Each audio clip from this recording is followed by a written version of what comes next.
They sent her to the Comanche as a wager, a joke to fill an empty evening with laughter. But when the warrior raised his rifle and aimed it at every man who dared to mock her, the laughter died in their throats, and something far more dangerous was born. The Texas plains stretched endlessly beneath a sky so vast it seemed to swallow sound itself. This was 1869, 3 years after the war had ended, but long before peace had truly arrived. Out here, beyond the reach of Union law and Confederate memory, the land belonged to whoever could hold it, and the Comanche had held it longer than anyone could remember. Claire Hastings sat in the back of a rattling supply wagon, her hands folded tightly in her lap, her eyes fixed on the horizon that never seemed to grow closer. The dress she wore had once been fine, pale green cotton with lace at the collar, but months of wear had turned it dull and frayed. Her auburn hair, pinned beneath a bonnet that had lost its shape, caught the afternoon light in streaks of copper and rust. She was 22 years old, and she had nowhere left to go. The wagon driver, a thick-shouldered man named Polk, hadn't spoken to her in hours. He didn't need to. She knew what he thought of her, what everyone in Fort Griffin thought of her. She was the woman whose husband had died of fever 2 months after their wedding. She was the woman whose in-laws had turned her out with nothing but a carpetbag and a week's worth of shame. She was the woman who had tried to find work as a seamstress, a cook, a laundress, only to be turned away at every door because her face was too pretty and her circumstances too suspicious. So she had done what desperate women did. She had gone to the saloon, not to work the rooms upstairs, though the owner had suggested it more than once, but to serve drinks and sweep floors and try to keep her head down. It hadn't worked. Within a month, she had been accused of stealing a gold watch from a cattleman's coat pocket. She hadn't taken it. She had never stolen anything in her life. But no one believed her. The marshal had given her a choice: leave town by dawn or face a trial that would end with her in chains. She had left, but leaving meant walking into nothing, and nothing had led her here, to this wagon, to this road, to a piece of paper folded in her pocket that she had found slipped under her door the night before she fled. The paper had been crude, the handwriting uneven, as if written by someone unfamiliar with English or simply careless. It read, "Comanche camp 10 miles south of Red River crossing. They take in strays. Ask for trade. Bring yourself." That's enough. There was no signature, no explanation, just those few lines and a rough map sketched in the margins. Claire had read it a dozen times, trying to decide if it was mercy or a trap. In the end, it hadn't mattered. She had no other options, so she had paid Polk the last of her coins to take her as far as the crossing. And now, here she was, riding toward a people she had been taught to fear since childhood. Carrying nothing but a worn bag and a heart too tired to be afraid, the wagon lurched to a stop. Polk turned in his seat, his face shadowed beneath a wide-brimmed hat. "This is as far as I go," he said, his voice rough as gravel. "River's a half-mile that way. You cross it, you're on your own." Claire climbed down slowly, her legs stiff from hours of sitting. She reached for her bag, but Polk had already tossed it into the dust. He looked at her for a long moment, something almost like pity flickering in his eyes. Then he snapped the reins, and the wagon rolled away, leaving her alone beneath the endless sky. She stood there for a moment, listening to the wind, feeling the weight of the silence press against her chest. Then she picked up her bag, adjusted her bonnet, and started walking. The Red River was shallow this time of year, more mud than water, and Claire crossed it with her skirt hiked to her knees, her boots sinking into the soft earth with every step. On the other side, the land changed. The grass grew taller, wilder, and the air smelled different, like sage and smoke and something ancient she couldn't name. She followed the map as best she could, moving south through a landscape that felt both beautiful and indifferent. The sun climbed higher, then began its slow descent, and still she walked. Her feet ached, her throat was dry, but she didn't stop. Then she saw the smoke, thin columns rising from beyond a low ridge, pale gray against the darkening sky. Her heart quickened. She crested the ridge and looked down into a shallow valley where a cluster of hide lodges stood in a loose circle. Horses grazed nearby, their coats gleaming in the fading light. Fires burned low, and figures moved between the lodges, shadows cast long and sharp. Claire's breath caught. This was it, the Comanche camp, the place the note had sent her. She stood frozen, every instinct screaming at her to turn back, to run, but there was nowhere to run to. So she started down the slope, her legs trembling, her hands gripping the handle of her bag so tightly her knuckles turned white. She was halfway down when she heard the laughter. It came from behind her, high and mocking, carried on the wind. She turned sharply and saw them, 4 men on horseback, silhouetted against the sunset. They were white men, traders or drifters by the look of them, their hats pulled low, their faces twisted with amusement. "Well, look at that," one of them called out, his voice slurred with drink. "She actually came," another laughed, leaning forward in his saddle. "Told you she would, desperate little thing. Probably thought it was real." Claire's stomach dropped. The note, the map, it hadn't been mercy. It had been a joke, a cruel, stupid joke, and she had walked straight into it. The men rode closer, circling her slowly, their laughter growing louder. "What do you think the savages will do with her?" one of them asked, grinning. "Trade her for a horse? Or just send her back?" "Maybe they'll keep her," another said, his eyes raking over her. "Lord knows she's good for something." Claire's face burned. Her hands shook. She wanted to scream, to curse them, to disappear into the earth, but her voice was trapped in her throat, strangled by shame and fury. Then she heard it. A sharp, clear sound that cut through the laughter like a blade. The crack of a rifle being cocked. The men froze. Their smiles faltered. Claire turned toward the camp and saw him.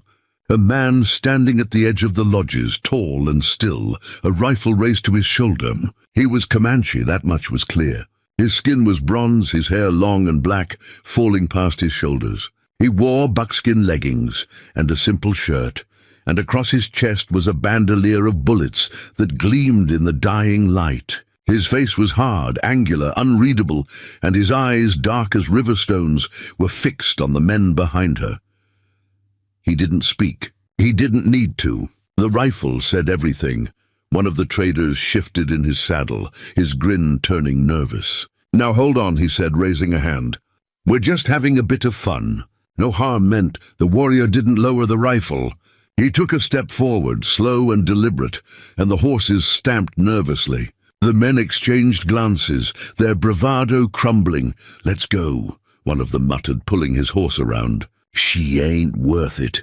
They rode off quickly, their laughter gone, replaced by the thunder of hooves fading into the distance. Claire stood frozen, her breath coming in shallow gasps, her heart pounding so hard she thought it might break through her ribs. The warrior lowered the rifle slowly. He looked at her, his expression still unreadable, and for a long moment neither of them moved. Then he turned and walked back toward the camp, his steps silent on the packed earth. Claire didn't know what to do. She didn't know if she was safe or in more danger than before. But she knew one thing: he had just saved her. A man she had been taught to fear, a man whose people had been hunted and driven and broken, had raised his weapon not against her but for her. She took a shaky breath, picked up her bag and followed him into the camp. The lodges were arranged in a circle, each one painted with symbols she didn't recognize, geometric patterns and animal figures that seemed to tell stories she couldn't read. Smoke drifted from the openings at the top, carrying the scent of roasting meat and burning cedar. Women moved between the fires, their movements efficient and unhurried, while children played at the edges of the camp, their laughter high and bright. No one looked at her directly, but she felt their eyes, felt the weight of their curiosity and suspicion. The warrior stopped in front of the largest lodge, its entrance covered by a heavy buffalo hide. He turned to face her, and for the first time she saw him clearly in the firelight. He was younger than she had first thought, perhaps 30, with a scar that ran from his left eyebrow to his cheekbone, a mark that only made his face more striking. His eyes were intelligent, watchful, and there was something in them that made her feel both exposed and strangely safe. He gestured toward the lodge, then at her, then at the ground. The meaning was clear. Wait here. Then he disappeared inside, leaving her standing alone in the center of the camp. Claire clutched her bag to her chest, her mind racing. What was she doing here? What had she expected? The note had said they took in strays, but what did that mean? Would they give her shelter? Make her work? Send her away? She had no idea, and the not knowing was almost worse than the fear. An old woman emerged from a nearby lodge, her face deeply lined, her hair grey and braided. She wore a dress made of soft deerskin, decorated with intricate beadwork, and around her neck hung a necklace of bone and turquoise. She approached Claire slowly, her eyes sharp and assessing, and when she reached her, she circled her once, taking in every detail. The woman said something in a language Claire didn't understand, her voice low and rhythmic. Claire shook her head helplessly. "I don't know what you're saying," she whispered. "I'm sorry." The old woman's expression didn't change. She reached out and touched Claire's dress, rubbing the fabric between her fingers. Then she looked at her hands, turning them over to examine the calluses and scars. Claire stood still, barely breathing, as the woman inspected her like a horse at auction. Finally, the old woman stepped back and nodded once, as if satisfied. Then she returned to her lodge without another word. Claire stood there, confused and overwhelmed, until the warrior emerged from the large lodge again. This time he wasn't alone. Behind him came an older man, his face weathered and proud, his hair streaked with grey. He wore a ceremonial breastplate made of bone and beads, and his presence commanded respect. This was clearly a leader, someone important. The older man studied Claire for a long moment, his gaze penetrating. Then he spoke to the warrior in their language, his tone questioning. The warrior responded, gesturing toward the ridge where the white men had been, then toward Claire. The older man's expression darkened, and he said something sharp, his words clipped and angry. Then he looked at Claire again, and this time his eyes softened just slightly. He stepped forward and placed a hand on the warrior's shoulder, saying something that sounded almost gentle. The warrior nodded, then turned to Claire. He pointed at himself and said, "Nakoa." His voice was deep, rough from disuse, as if speaking English was something he rarely did. Then he pointed at her, his eyebrows raised in question. "Claire," she said, her voice barely above a whisper. "My name is Claire." Nakoa repeated it slowly, the syllables unfamiliar in his mouth. "Claire." Then he pointed at the older man and said, "Tachi." "Chief." Tachi said something else, his tone firm but not unkind. Then he turned and walked away, leaving Claire alone with Nakoa once more. Nakoa gestured for her to follow him, and she did, her legs unsteady beneath her. He led her to a smaller lodge at the edge of the camp, one that looked newer than the others, its hide covering still pale and unstained by smoke. He pulled back the entrance flap and stepped aside, waiting for her to enter. Claire hesitated, then ducked inside. The interior was simple but clean, with a fire pit in the center and sleeping furs arranged along the walls. A few baskets sat in one corner, filled with what looked like dried herbs and roots, and a stack of firewood sat near the entrance. It was small, sparse, but it was shelter, and after weeks of sleeping in alleys and barns, it felt like a palace. Nakoa entered behind her and set down a bundle he had been carrying, a blanket and what looked like a water skin. He placed them near the fire pit, then straightened and looked at her. For a moment something passed between them, an understanding that needed no words. He had given her a place to sleep. He had defended her. He had brought her into his camp when no one else would. Claire's throat tightened. "Thank you," she whispered, the words inadequate but sincere. Nakoa nodded once, then turned to leave. But at the entrance, he paused and looked back at her. In the dim light, his expression was unreadable, but his eyes held something she hadn't expected. Not pity, not desire, but recognition, as if he saw in her something familiar, something that mirrored his own experience. Then he was gone, and Claire was alone in the lodge, the fire crackling softly, the night settling in around her. She sank down onto the furs, her body finally releasing the tension it had held all day. Her hands trembled as she pulled the blanket around her shoulders, and for the first time since her husband had died, Since her world had collapsed, she felt something she had almost forgotten. Hope, fragile and uncertain but real. She didn't know what would happen tomorrow, didn't know if she would be allowed to stay or if this was just temporary mercy. But tonight she was safe. Tonight she had shelter. And tonight a warrior named Nakoa had raised his rifle to protect her when no one else would. Outside, the camp settled into evening rhythms. Voices murmured in the darkness, fires burned low, and somewhere in the distance a horse whinnied softly. Claire lay down on the furs, her eyes heavy, her body exhausted. Sleep came slowly, but when it did, it was deep and dreamless. The sleep of someone who had finally stopped running. The morning arrived with the sound of camp life stirring, a rhythm Claire had never heard before, but somehow understood. Voices called out in the Comanche tongue.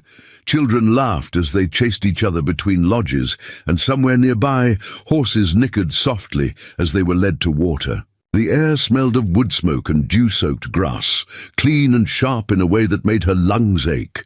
Claire sat up slowly, her body stiff from sleeping on the ground despite the furs beneath her. The fire had died to ash during the night, and the lodge was cold. She wrapped the blanket tighter around her shoulders and tried to remember where she was, what had happened, why she was here. Then it all came rushing back, the cruel joke, the mocking laughter, the rifle pointed at her tormentors, and Nakoa's dark eyes watching her as if she was something worth protecting. She stood carefully, smoothing her dress as best she could. Though it was wrinkled and stained beyond repair, her bonnet sat crumpled beside her bag, and she picked it up, turning it over in her hands before setting it back down.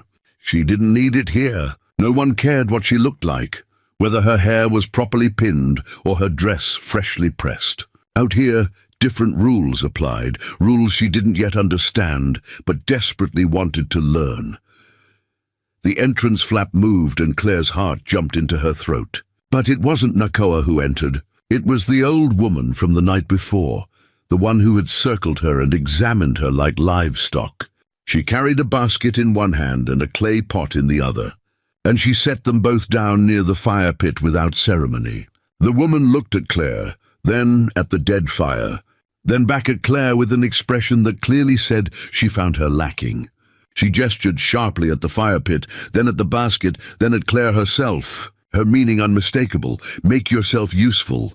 Claire nodded quickly and knelt beside the fire pit, her hands shaking slightly as she reached for the kindling. She had built fires before, countless fires in the saloon's back room during winter, in the cold boarding house after her husband died, in abandoned shacks when she had nowhere else to go. Her fingers worked automatically, arranging the wood, striking the flint she found in the basket, coaxing a flame to life. The old woman watched in silence, arms crossed, her face impassive. When the fire finally caught and began to crackle, she gave a single nod of approval, then pointed at the clay pot. Inside was a mixture of cornmeal and water, thick and grainy. The woman mimed shaping it into cakes and placing them on the flat stones near the fire. Claire understood. She set to work, her hands moving carefully, forming the cornmeal into rough patties and arranging them on the heated stones. The old woman watched for a moment longer, then turned and left without a word, the entrance flap falling closed behind her. As Claire worked, she became aware of sounds outside the lodge. Footsteps passing by, voices speaking in low tones, the rustle of movement all around her. She wondered if they were talking about her, the strange white woman who had stumbled into their camp like a lost dog. She wondered if they resented her presence, if they saw her as a burden, or a curiosity, or something worse. The cornmeal cakes began to brown on the stones, filling the lodge with a warm, earthy smell. Claire's stomach growled loudly, reminding her that she hadn't eaten since yesterday morning, and even then it had only been a scrap of bread she had tucked into her bag. She stared at the cakes, her mouth watering, but she didn't dare take one. They weren't hers to take. The entrance flap opened again, and this time it was Nakoa. He ducked inside, his tall frame filling the small space, and for a moment they simply looked at each other. In the daylight, Claire could see him more clearly. The strong line of his jaw, the breadth of his shoulders, the way his hair fell in dark waves past his collarbone. The scar on his face looked older in the morning light, silvered and smooth, a mark of survival rather than violence. He glanced at the fire, at the cornmeal cakes, then at Claire. Something that might have been approval flickered in his eyes. He reached into the pouch at his belt and pulled out a strip of dried meat, holding it out to her. Claire hesitated, then took it, her fingers brushing his briefly. The contact sent a strange jolt through her, something she couldn't name. "Thank you," she said softly. Nakoa nodded, then pointed at the cornmeal cakes and made a gesture that seemed to mean she should eat. Claire didn't need to be told twice. She took one of the cakes, still hot from the stones, and bit into it. It was plain, unsalted, but it tasted better than anything she had eaten in months. She ate quickly, trying not to seem desperate, while Nakoa watched her with that same unreadable expression. When she finished, he gestured for her to follow him outside. Claire set down the remaining cakes and stood, brushing crumbs from her dress. She stepped out into the morning sunlight and blinked against the brightness. The camp was fully awake now, bustling with activity. Women tended fires and prepared food, their hands moving with practiced efficiency. Men checked weapons and saddles, preparing for a hunt or patrol. Children ran between the lodges, their laughter ringing out clear and sweet. And everywhere, people glanced at Claire with varying degrees of curiosity, suspicion, and indifference. Nakoa walked ahead of her, his strides long and purposeful, and Claire hurried to keep up. He led her past the main circle of lodges to a cleared area where several women were working with hides, scraping and stretching them on wooden frames.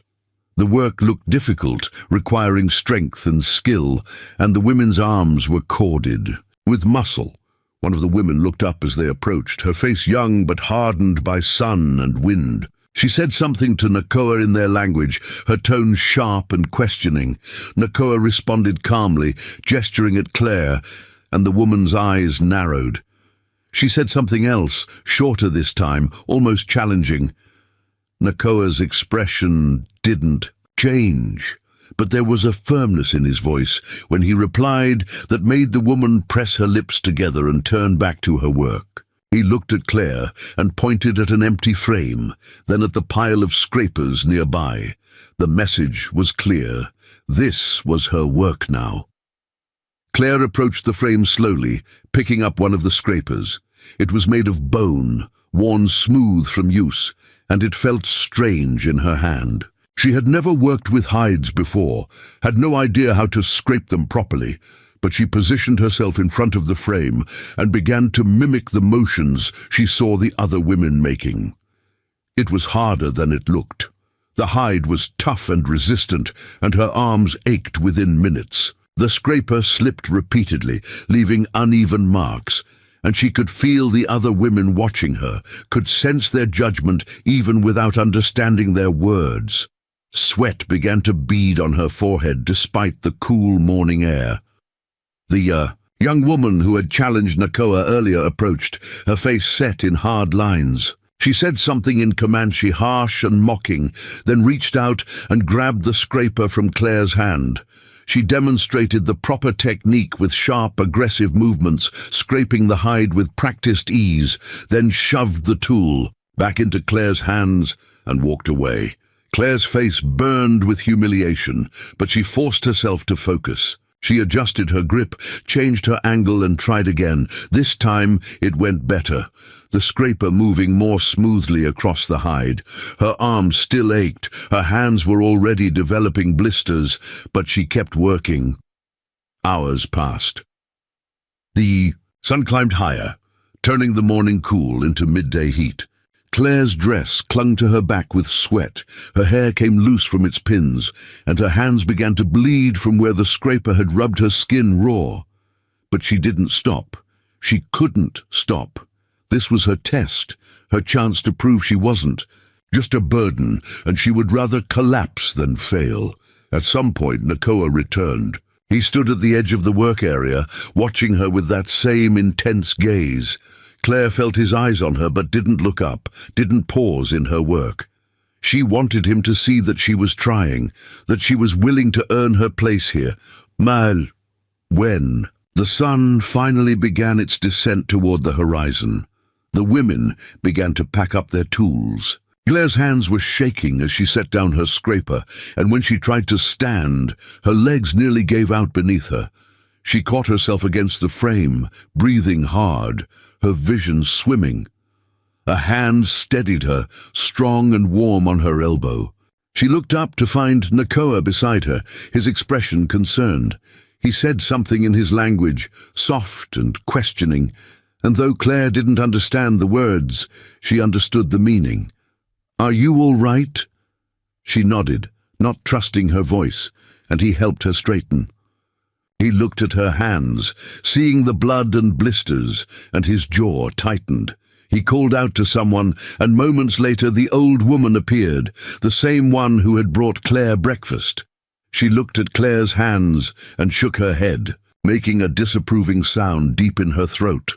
The old woman took Claire's wrist and led her toward one of the lodges, Nakoa following behind. Inside, she produced a small clay jar filled with a thick, pungent salve. She spread it over Claire's blisters with surprising gentleness, her weathered fingers working carefully, then wrapped her hands in soft strips of hide. Claire watched, in amazement, tears pricking her eyes at this unexpected kindness. The old woman looked up at her, and for the first time, something almost like warmth showed in her face. She patted Claire's knee once, then said something to Nakoa that made him nod. That night, Claire ate with the women around one of the communal fires. No one spoke to her directly, but they didn't turn her away either.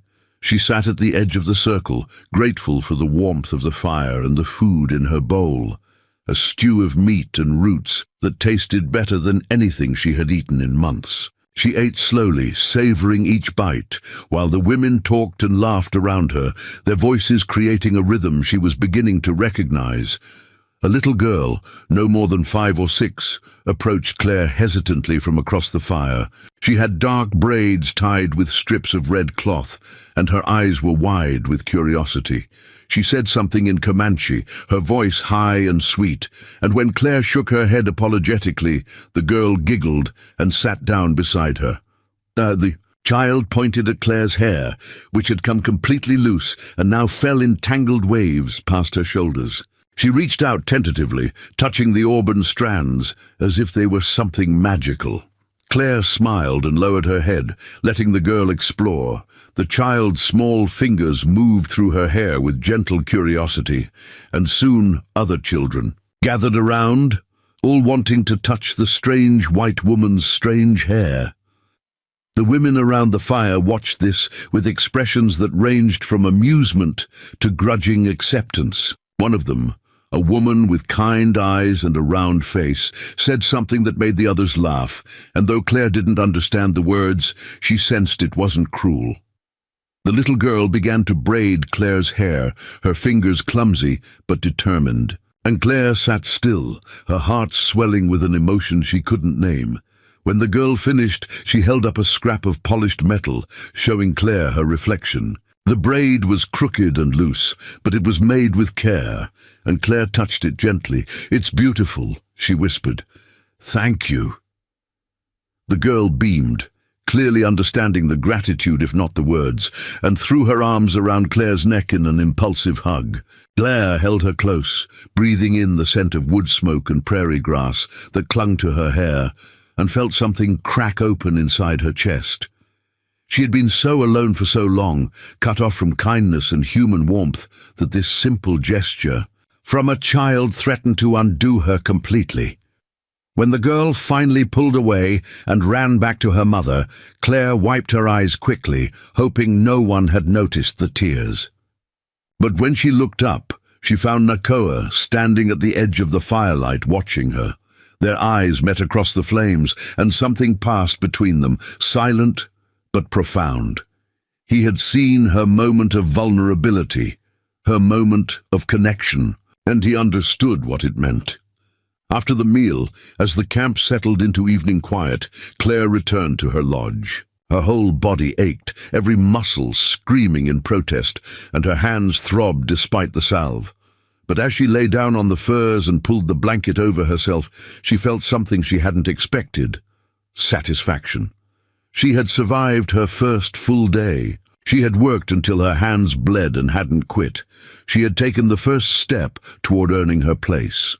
Before we jump back in, tell us where you're tuning in from, and if this story touches you, make sure you're subscribed, because tomorrow I've saved something extra special for you. She had also felt the tentative reach of acceptance in the old woman's gentle doctoring, in the children's curious touch, in the women's laughter that hadn't been directed at her but had included her somehow. It wasn't much, but it was more than she had dared to hope for. Just before sleep claimed her, the entrance flap moved and Nakoa appeared in the opening.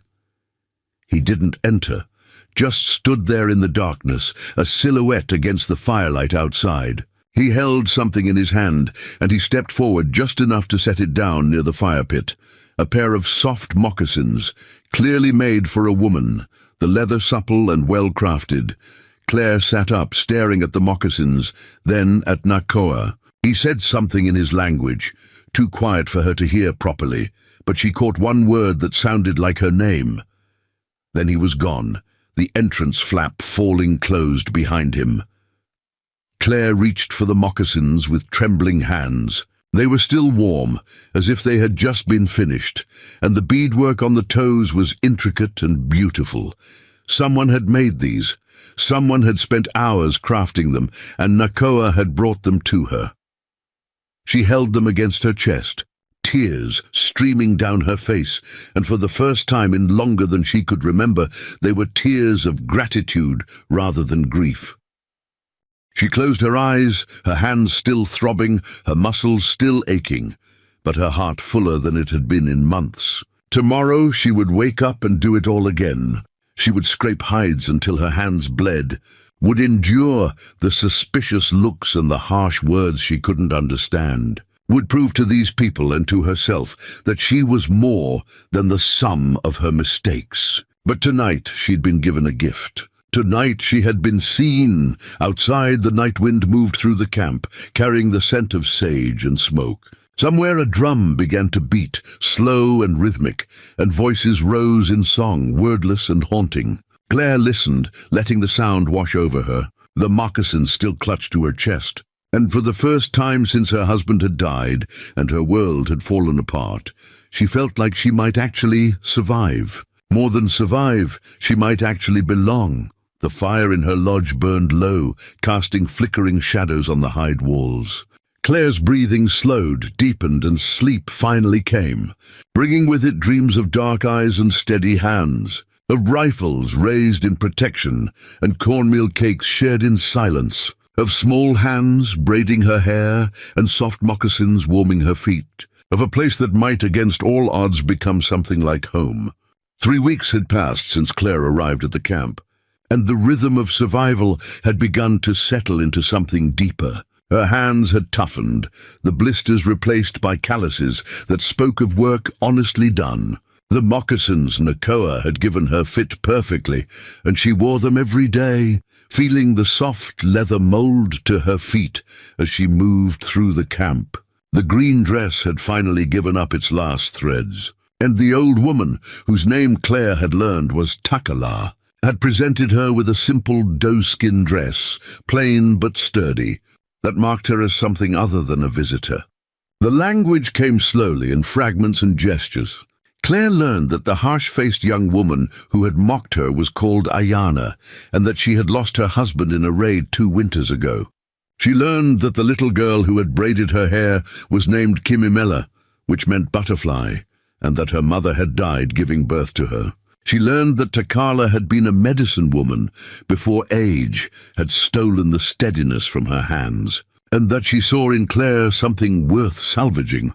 But it was Nakoa who occupied most of her thoughts, even when she tried not to think of him. He was everywhere and nowhere, appearing at unexpected moments to leave firewood outside her lodge, to bring her water when the day grew hot, to stand watch when she walked to the stream at dawn. He never spoke more than a few words, his English limited and his own language still mostly beyond her understanding. But his presence had become a constant in her life, steady as the rising sun.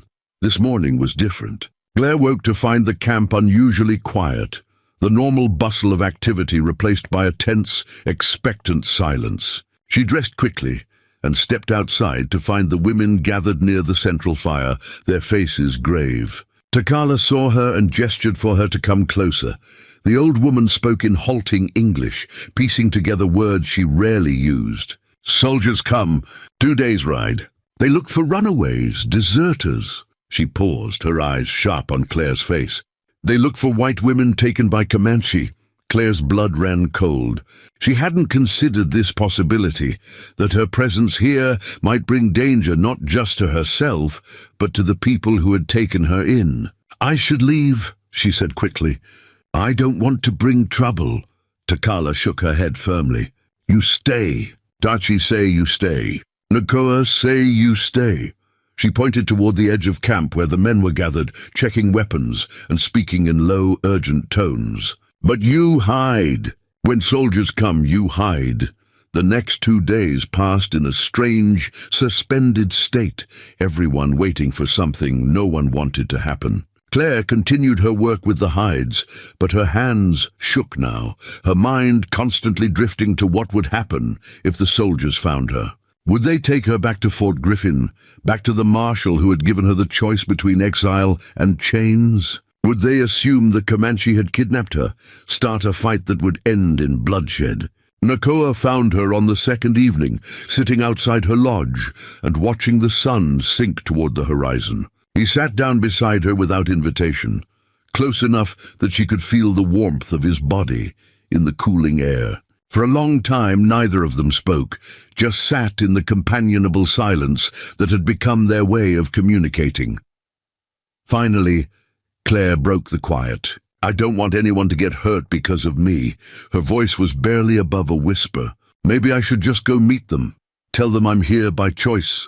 Nakoa turned to look at her, and the intensity in his dark eyes made her breath catch. He reached out slowly, giving her time to pull away, and touched her hand where it rested on her knee. His fingers were rough with calluses but gentle, and the contact sent warmth spreading through her chest. He spoke in Comanche, the words flowing like water over stone, and though she didn't understand them all, she caught fragments: stay, safe, protect. Then he switched to English, the words careful and deliberate. "You are not prisoner. You are guest. If soldiers come, they see this." "How?" Claire asked. "How will they see the difference?" Nakoa was quiet for a moment, then he stood and extended his hand to her. She took it, letting him pull her to her feet, and he led her through the camp to Tachi's lodge. The chief was sitting outside, smoking a long pipe and staring into the fire. He looked up as they approached and said something to Nakoa that made the younger man nod. Tachi gestured for Claire to sit, and she did, folding herself onto the ground across the fire from him. The chief studied her for a long moment, his weathered face unreadable in the flickering light. When he finally spoke, his English was better than Nakoa's, precise and careful. "You know what soldiers think when they see white woman in Comanche camp?" he asked. Claire nodded mutely. "They think we steal you. They think we hurt you. They do not believe woman come here because she has nowhere else." He paused, taking a long draw from his pipe. "But you did come here.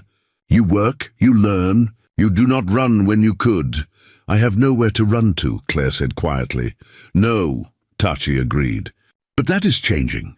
You make place here. Women accept you, children like you, and Nakoa. He watches you like man watches something precious." The chief's eyes moved to Nakoa, who stood behind Claire, and something passed between the two men. "If soldiers come, you tell them truth. You tell them you came here because Whitetown threw you away. You tell them we gave you what they would not: safety, work, respect." Claire felt tears prick her eyes. "And if they don't believe me, then we fight," Tachi said simply.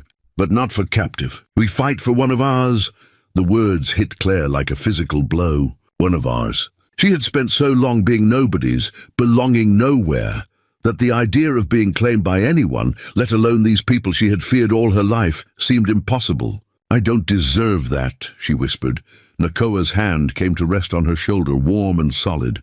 "You do," he said in English, the words thick with his accent but clear. "You work hard, you try. That is enough." That night, Claire lay awake in her lodge, staring at the smoke hole above and watching the stars wheel slowly across the sky. She thought about everything she had lost, her husband, her home, her place in the world she had known. But she also thought about everything she had found. Work that gave her purpose. People who saw her as more than a mistake, and Nakoa, whose quiet presence had become as necessary to her as breathing. The soldiers arrived at midday 3 days later. A squad of 10 men led by a captain with cold blue eyes and a mouth set in a permanent line of disapproval. Claire watched from inside Takala's lodge as they rode into camp, their horses stirring up dust, their hands resting on their weapons. Tachi walked out to meet them, flanked by several warriors, including Nakoa, and the tension in the air was thick enough to choke on. The captain dismounted and spoke to Tachi in broken Comanche mixed with English, making demands that were barely civil. Claire couldn't hear everything, but she caught enough. Reports of a white woman, concerns about captives, threats of what would happen if the Comanche were harboring prisoners.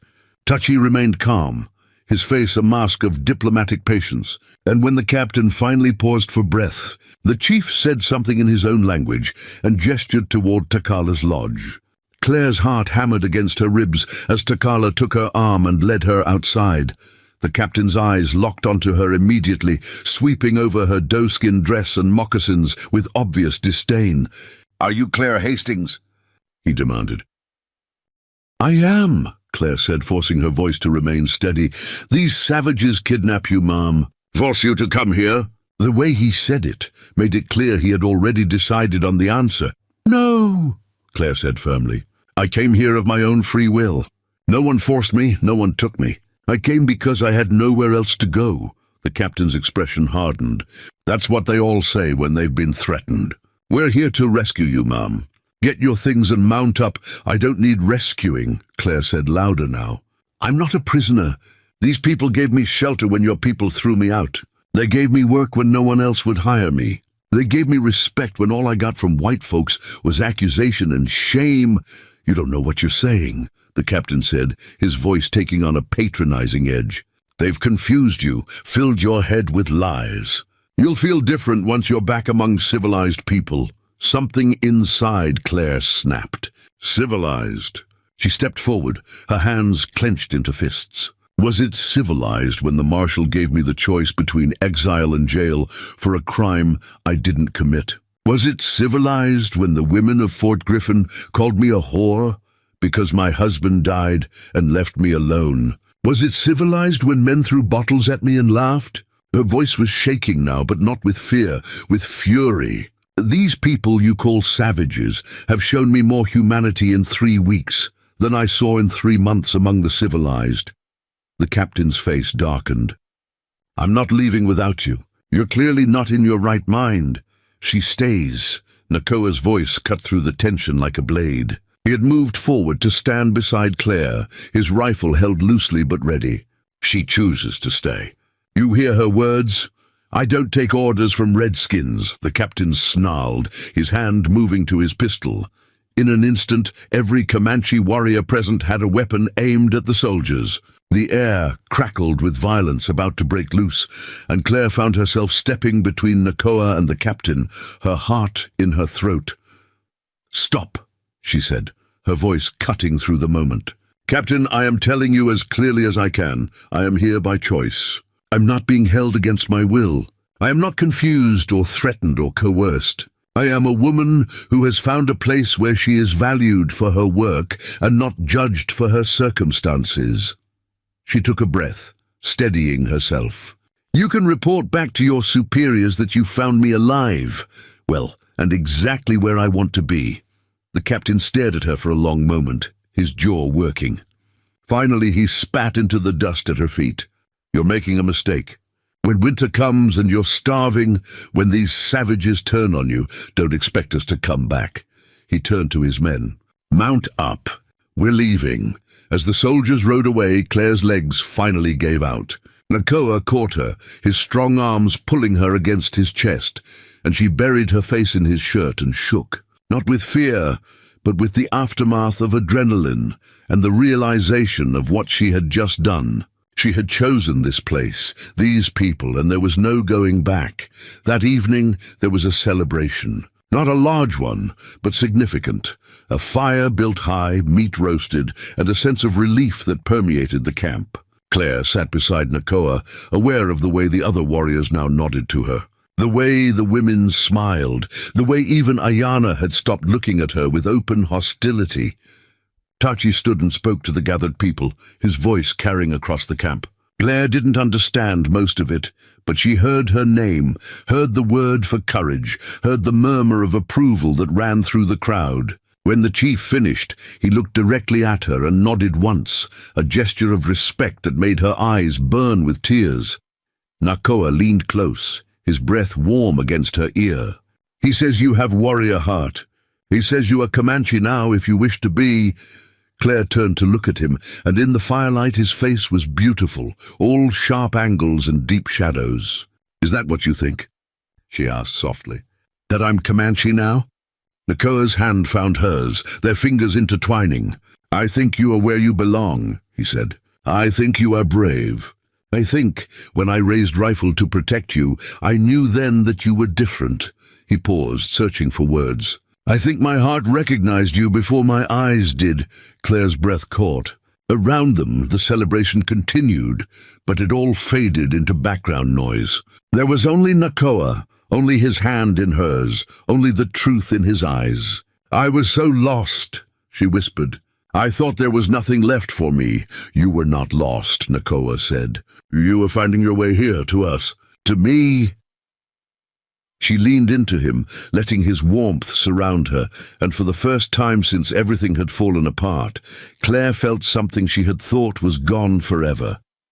Hope, not the desperate, grasping hope of someone drowning, but the steady, growing hope of someone who had found solid ground.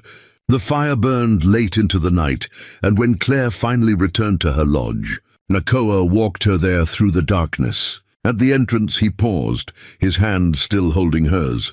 He said something in Comanche, the words soft and earnest, and though she didn't understand them all, she understood the meaning behind them.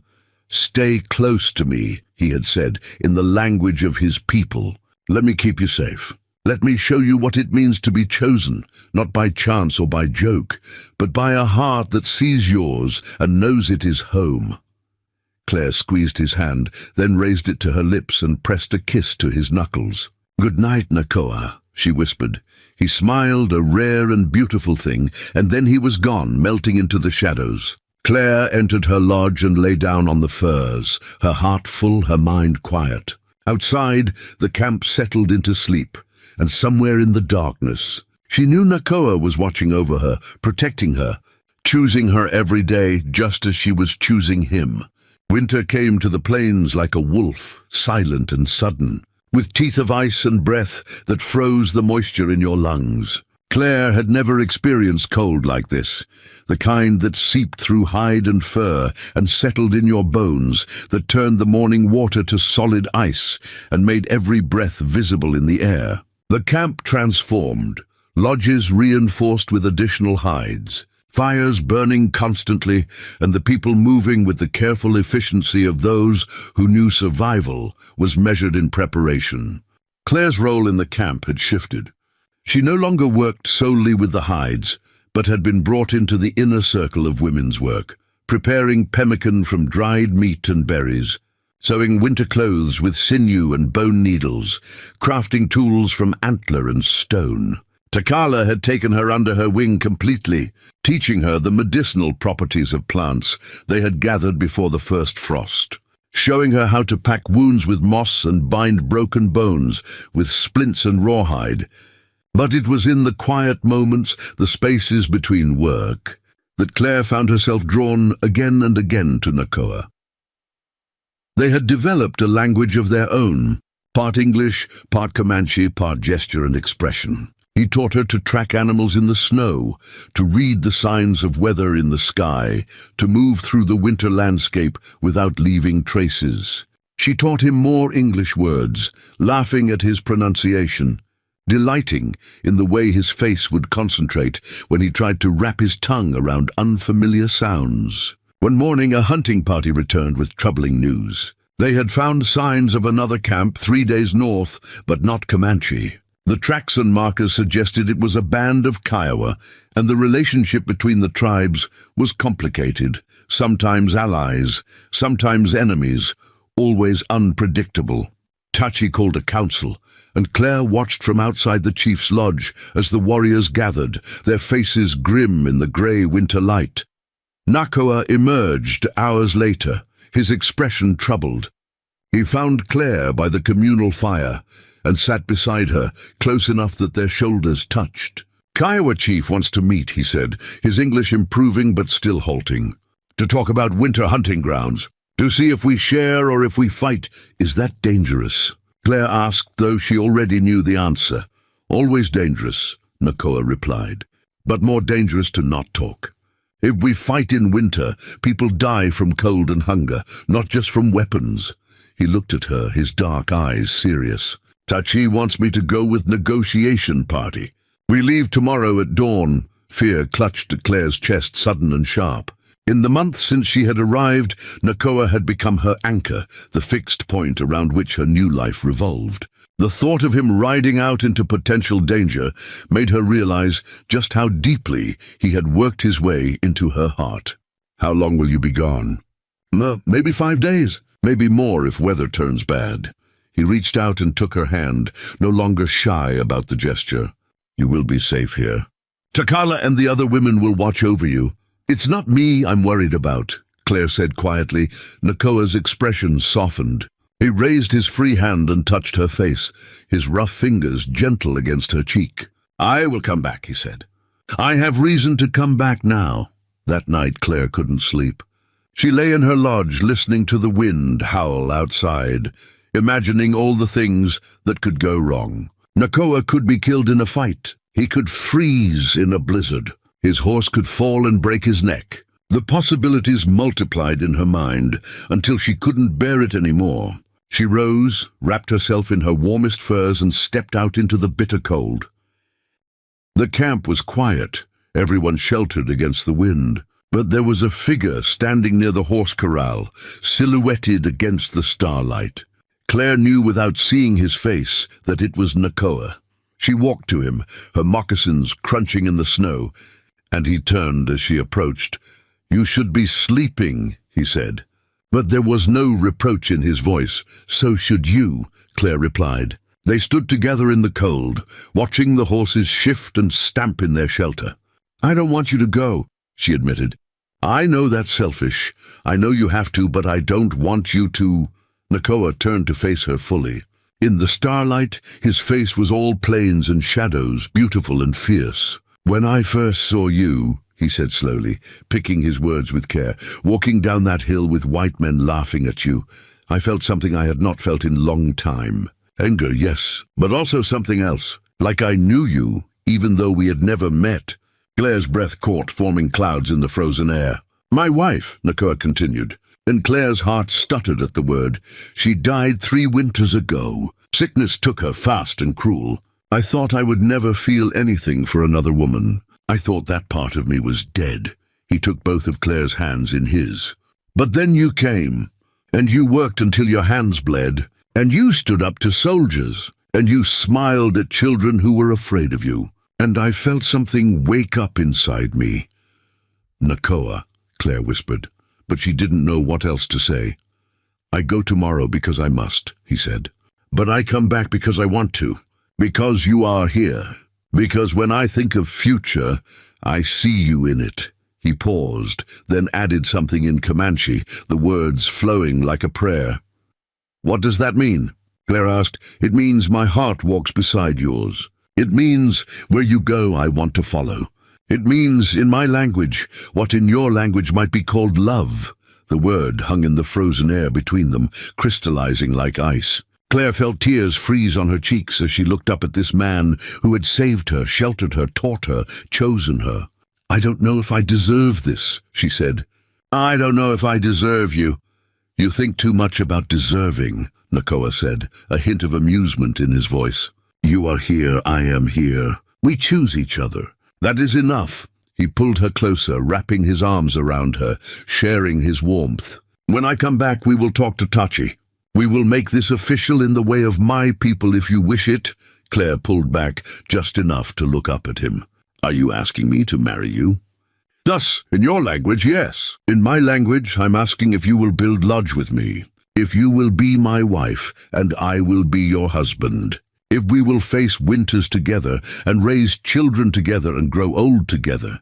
His eyes searched hers. "Is that something you want?" For answer, Claire rose on her toes and pressed her lips to his. The kiss was cold and warm at the same time, tentative and sure, a promise and a question all at once. Nakoa made a sound low in his throat and deepened the kiss, his arms tightening around her, and for a moment the winter disappeared, the cold vanished. And there was only this: two people who had found each other against all odds, choosing to hold on. When they finally broke apart, both breathless, Nakoa rested his forehead against hers. "Is that a yes?" he asked, and she could hear the smile in his voice. "That's a yes," Claire confirmed, laughing, despite the tears still frozen on her face. "Come back to me, and I'll marry you in whatever way you want." "I will come back," Nakoa promised. "Nothing could keep me away." The next morning, Claire stood with the other women as the negotiation party prepared to leave. Nakoa sat tall on his horse, his rifle slung across his back, his face painted with the marks of his warrior status. He looked at Claire across the camp, and though he didn't smile, she saw everything she needed to see in his eyes. Then they were gone, riding north into the white landscape, disappearing into the distance until they were just dark specks against the snow. Claire wrapped her arms around herself and tried not to think about all the things that could go wrong. The days that followed were the longest of Claire's life. She threw herself into work, helping Takala prepare medicines, sewing moccasins for the children, doing anything to keep her hands busy and her mind occupied. But at night, lying alone in her lodge, she couldn't stop imagining worst-case scenarios. What if he didn't come back? What if she had finally found happiness, only to have it ripped away? On the fourth day, a blizzard struck. It came without warning, the wind rising from a whisper to a scream in minutes, the snow falling so thick you couldn't see 3 feet in front of you. The camp battened down, everyone retreating to their lodges, fires burning high to fight the cold. Claire sat in her lodge, listening to the wind tear at the hide walls, and prayed to whatever gods might be listening to keep Nakoa safe. The blizzard lasted 2 days. When it finally cleared, the world was transformed, buried under drifts of snow that came up to Claire's waist in places. The camp dug itself out slowly, checking on the elderly and the children, making sure no one had frozen in the night. Claire helped where she could, but her mind was elsewhere, counting the days. It had been 6 days now since Nakoa left. He should have been back. On the 7th day, a child spotted them. Riders coming from the north, moving slowly through the deep snow. The whole camp turned out to watch as the negotiation party returned, and Claire's heart was in her throat as she counted the figures. 5 had left. 5 were returning. But which 5? As they drew closer, Claire recognized Nakoa's horse first, then the set of his shoulders, the way he sat in the saddle. Relief hit her so hard her knees buckled, and Takala caught her arm, steadying her with a knowing smile. "He comes back to you," the old woman said. "I told you he would." The riders entered camp to cheers and questions. The negotiation had been successful. Hunting grounds would be shared, and the 2 bands would remain at peace through the winter. But there had been trouble on the return journey. They had been caught in the blizzard and forced to shelter in a ravine for 2 days, rationing their food and huddling together for warmth. One of the horses had died, but all the men had survived. Nakoa dismounted stiffly, his movements careful, and Claire saw that his face was drawn with exhaustion and pain. She pushed through the crowd, not caring what anyone thought, and went to him. "You're hurt," she said, seeing the way he favored his left side. "Fell from horse during storm," he admitted. "Bruised ribs, nothing broken. I have had worse." But his eyes were warm as they looked at her, and despite the pain, he smiled. "I told you I would come back." "You did," Claire said, tears streaming down her face. "You did come back." Takala appeared at her elbow, already assessing Nakoa's condition with the practiced eye of a healer. She barked orders in Comanche, and several people moved to help Nakoa to her lodge, where she could tend his injuries properly. Claire followed, refusing to leave his side. In Takala's lodge, the old woman poked and prodded at Nakoa's ribs, while he stoically endured her examination. She declared that yes, they were badly bruised but not broken, and wrapped them tightly with strips of hide, soaked in a poultice that smelled of mint and something sharper. She gave him a tea to drink for the pain, scolding him the whole time in rapid Comanche that needed no translation. When she was finished, Takala looked between Nakoa and Claire, her weathered face creasing into something that might have been a smile. She said something in Comanche that made Nakoa laugh, then wince at the pain in his ribs. "What did she say?" Claire asked. "She says she is too old to be healing warriors who do stupid things to impress women," Nakoa translated. "She says next time I should just bring you flowers." Claire laughed through her tears, and Takala patted her shoulder before leaving them alone in the lodge. Preparing and narrating this story took us a lot of time, so if you are enjoying it, subscribe to our channel. It means a lot to us now. Back to the story.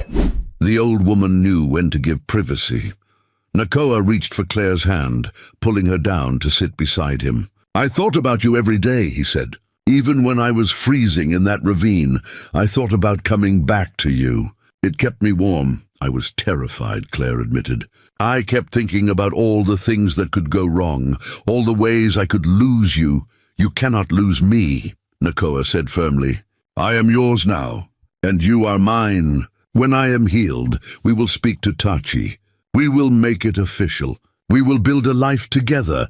Claire leaned her head carefully against his shoulder, mindful of his injured ribs. "I never thought I would find this," she whispered. "I never thought I would find someone who sees me, really sees me, and wants me anyway." "I see you," Nakoa said, his voice deep and certain. "I see woman who is brave and strong and kind.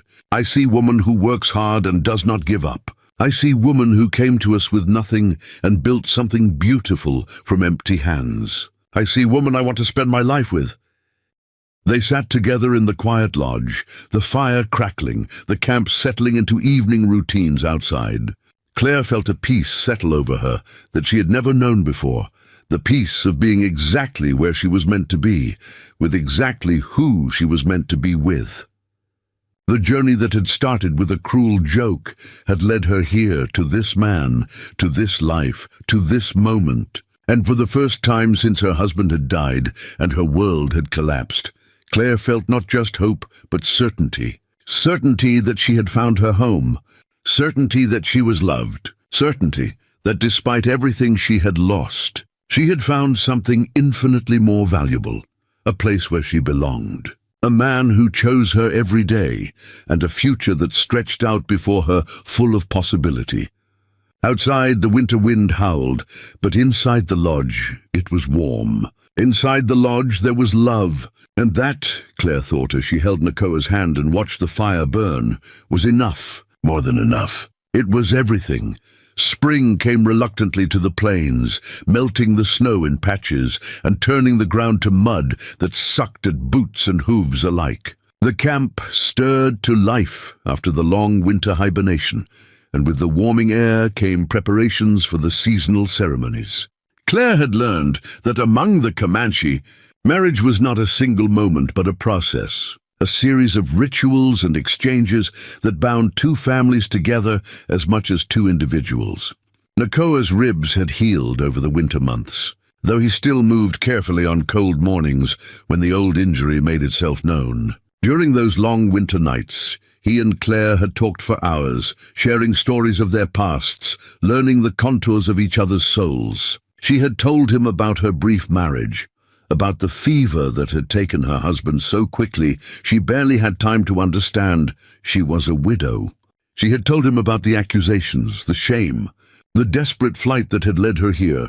He had told her about his first wife, a woman named Namid, who had been his childhood friend before becoming his partner. He spoke of her with tenderness, but without the raw pain of fresh grief, and Claire understood that he had mourned her fully, had let her go in the way that allowed him to love again. He told her about the sickness that had swept through the camp, taking Namid and 6 others in the span of 2 weeks, about holding her hand as she died and promising to honor her memory by living fully. "She would have liked you," Nakoa had said one night, his voice soft in the darkness. "She always said I needed someone who could challenge me, who would not let me become too serious."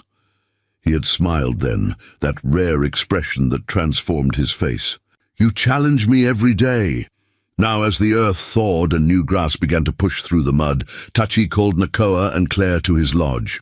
The chief sat by his fire, older than he had seemed in the autumn, the winter having carved new lines into his face. But his eyes were still sharp, still assessing, and when he looked at Claire there was approval in his gaze. "Nakoa tells me you wish to marry in our way," Tachi said, his English formal and precise. "This is good. But there are things you must understand. When you marry Comanche warrior, you do not just join with him, you join with all of us. You become part of the people, fully and completely. There is no going back." "I understand," Claire said, and she did. She had already left behind the white world that had rejected her. This was her home now. These were her people, and she wanted to make it official in every way that mattered. Tachi nodded slowly. "Then we will begin the preparations. But first, there is something else." He looked at Nakoa. "There are rumors from the east. More soldiers coming, more settlers. The agent at the fort sends word that all Comanche must move to reservation by summer, or army will come to force us." The words fell like stones into still water, sending ripples of dread through Claire's chest. She had heard whispers of reservations, places where the government herded native people like cattle, stripped them of their weapons and their way of life, forced them to become farmers on land that wouldn't grow crops. The thought of this proud, free people being caged like that made her sick. "We will not go," Nakoa said, his voice hard as flint. "We have lived free for generations. We will not become prisoners on our own land. If we do not go, they will hunt us," Tachi said quietly. "They will send soldiers with guns and cannons. They will burn our lodges and scatter our horses. I have seen this happen to other bands. I have seen the bones of those who refused." The old chief's face was grim. "We must decide. Do we fight and die free, or do we surrender and live as they demand?" The question hung in the air, heavy and impossible. Claire felt Nakoa's hand find hers, his grip tight. "How much time do we have?" she asked. "Until the summer moon," Tachi replied. 3 months, maybe 4. Then the soldiers come, whether we have decided or not." Over the following weeks, the camp was divided. Some of the warriors, the younger ones mostly, wanted to fight. They spoke of glory and honor, of dying free rather than living in chains. Others, particularly those with small children, argued for moving to the reservation. At least there would be food there, they said. At least the children would survive, even if they lost everything else. Nakoa was torn between both camps, and Claire watched him struggle with the decision. As a warrior, his instinct was to fight, to defend his people and his way of life with his rifle and his blood if necessary. But he had also seen enough death to know that fighting the U.S. Army was not a battle they could win, not in the long term. The white men had too many soldiers, too many guns, too much determination to take what they wanted. One evening, Claire found Ayana sitting alone by the stream, throwing pebbles into the water with sharp, angry motions. The young woman had softened toward Claire over the winter, though they still weren't what anyone would call friends. But there was a mutual respect between them now, born of shared work and shared hardship. "You are thinking about what will happen," Claire said, sitting down beside her. It wasn't a question. Ayana nodded, not looking at her. I am thinking about my son. Claire hadn't known Ayana had a child until the woman gestured toward the camp, where a small boy of perhaps 4 played with the other children. His father died fighting soldiers. I do not want him to die the same way. But I also do not want him to grow up in a cage, forgetting who he is, forgetting our language and our ways. What will you choose? Claire asked. I do not know, Ayana admitted, and for the first time Claire heard real vulnerability in her voice. Both choices feel like death. One is fast, the other is slow, but both end the same way.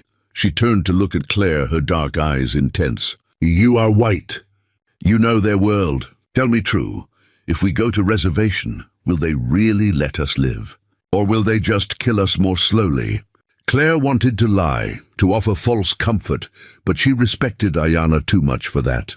I think they will try to kill who you are, she said slowly. They will take your children and put them in schools where they're not allowed to speak Comanche. They will make you cut your hair and wear their clothes and worship their god. They will give you just enough food to keep you alive, but not enough to thrive. And they will tell themselves they're being merciful. Ayana's face hardened. Then we should fight. Fighting means watching your son die, Claire said bluntly. Maybe not today, maybe not tomorrow, but soon. The soldiers will come with cannons and Gatling guns. They will not negotiate. They will not show mercy. They will kill every man, woman, and child who resists, and they will call it justice. So we are trapped, Ayana said bitterly. We can die free or die in chains, but we die either way. Claire threw her own pebble into the stream, watching the ripples spread. Maybe there's a third option, she said slowly, an idea forming. What if some of you went to the reservation but not all? What if the warriors, the ones who want to fight, stayed here and kept the army busy, while the families, the children and elders went to the reservation? The army gets what they want. They get to say they pacified the Comanche. But some of you stay free, at least for a while longer. Ayana stared at her. You think they would accept that? I don't know, Claire admitted. But it's better than no choice at all. That night, Claire brought the idea to Nakoa, and he brought it to Tachi. The chief listened carefully, his weathered face thoughtful. It is not a good solution, he said finally. But there are no good solutions. Only choices between different kinds of pain. He looked at Nakoa. You would stay and fight. I would, Nakoa said without hesitation. I would buy time for the families to reach the reservation safely, would draw the soldiers away, would make them work for every inch of ground. And what of Claire? Tachi asked, his eyes sharp. You would leave your wife behind. She would go with the families, Nakoa said, but Claire shook her head firmly. No, she said. If Nakoa stays, I stay. I can shoot, I can ride, I can be useful. I didn't come all this way and survive everything I survived just to be separated from him now. Nakoa turned to her, conflict clear on his face. It is too dangerous. If we are caught, the soldiers will not care that you are white. They will kill you like they kill us. Then we won't get caught, Claire said stubbornly. You said you wanted to build a life with me. That means we face dangers together, not apart.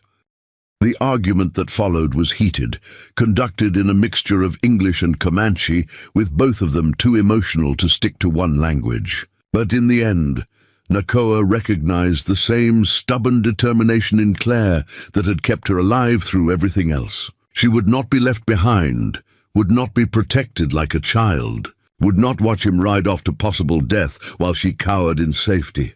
Tachi called a council, and the idea was presented to the whole camp.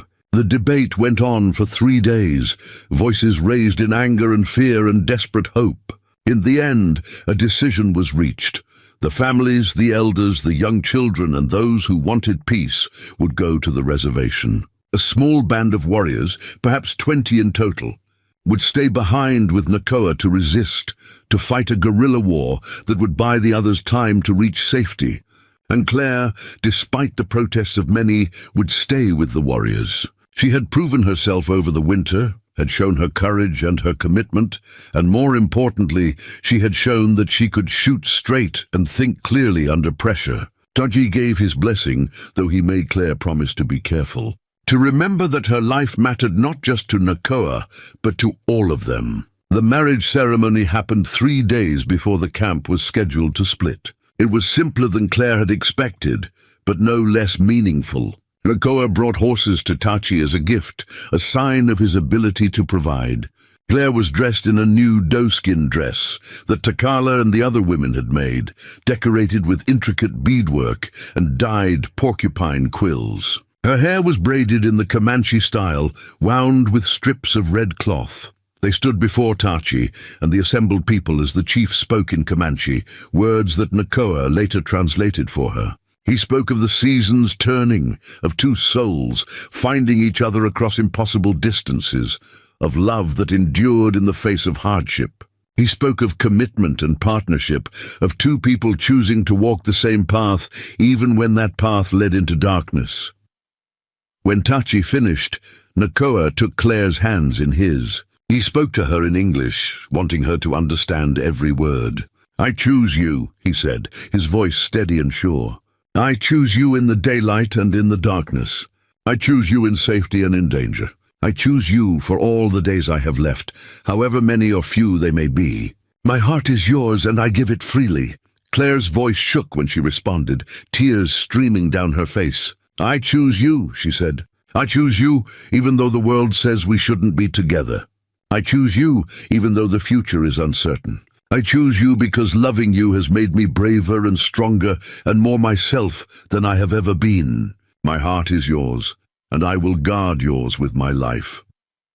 They kissed then, sealing their vows before the people, and the camp erupted in celebration. There was food and dancing, stories told around the fire, songs sung in voices that carried across the plains. For one night, they forgot about the soldiers and the reservations and the impossible choices ahead. For one night, there was only joy. Later, in the new lodge they had built together, Nakoa and Claire lay tangled in furs and each other's arms. "I am afraid," Claire admitted in the darkness. "I'm afraid of losing you. I'm afraid of what's coming." "I am afraid too," Nakoa said, his honesty stark and beautiful.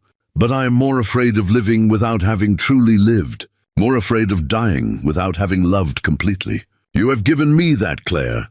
You have given me a reason to fight for the future, even if I do not know what that future holds. Promise me something," Claire whispered. "Promise me that no matter what happens, we'll face it together. That we won't let them separate us. I promise," Nakoa said, pulling her closer. "Whatever comes, we face it side by side. That is what it means to be married, to be partners. We stand together or we fall together, but we are never alone."